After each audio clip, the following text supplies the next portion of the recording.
Samantha Callan is Associate Director of the centre-right think tank, the Centre for Social Justice. Good morning to you. Good morning. Clearly those two cases we just cited are on the extreme end of the scale, but increasingly it looks like police are being called in to deal with family disputes. Why do you think that's happening?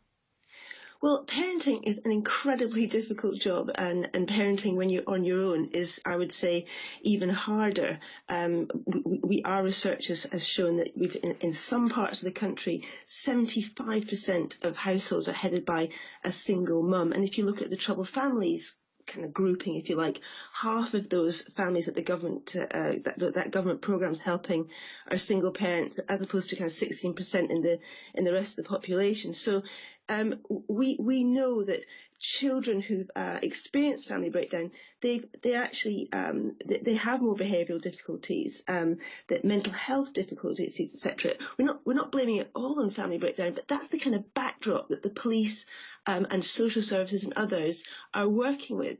And it was interesting that example of the 17-year-old. He hit his stepfather and damaged the fence. Now, things like this do happen. Family, there's such high emotions, but often the I don't know this particular stepfather, but having two parents who are both pulling together, who both really understand the child, mainly because they both are involved in the child coming into the world in the first place. It's a huge advantage to a child, whereas step parents can find it extremely difficult to know how to cope, especially when things get very tricky in the teenage years. Yeah, as you say, though, it would be an oversimplification just to attribute this to family breakdown. There are some very happy, settled, successful single-parent families, Absolutely. step families. So what other factors are coming into play? Do you know? Well, as I say, it is a hard job, parenting, and very, very often, I mean, every parent I know, they're doing it in the midst of a whole load of other pressures. And especially when you're coming into the teenage years, you just do not get help. I am a school governor, and one parent said to a head teacher I worked with, my child is quite a troubled teenager they're the parent of. They have a mentor. I need a mentor. I don't know how to do this very difficult job.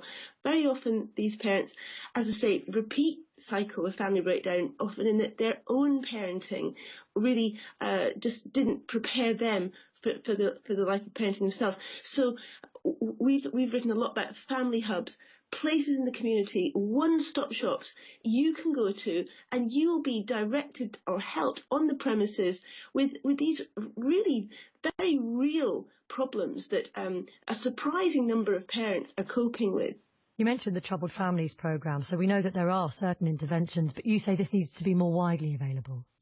Yeah, absolutely. So for the families where there's criminality, or there's high truanting, or problems have got very extreme, in many ways that's because people didn't get help earlier on. So early intervention, it's become a bit of a buzz phrase, but what it basically means is if you're beginning to struggle, maybe when you've got a 9-year-old, 10-year-old, for whatever reason, maybe it's that a parent has died and they just don't know how to cope with the emotions, but you know there is somewhere to go, and it's the voluntary sector can make a huge difference here as well. Do you think children are inherently more disruptive or disobedient than they were a generation ago?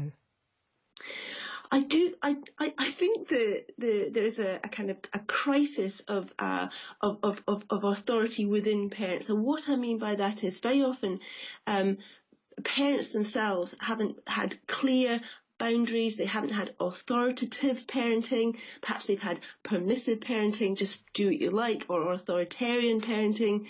They've been the slightest kind of transgression, and they've been kind of hit across the room, or they've experienced very, very punitive parenting themselves. So I think we've got I know I keep bringing it down to family breakdown. I don't just mean mums and dads splitting up. I mean the sense that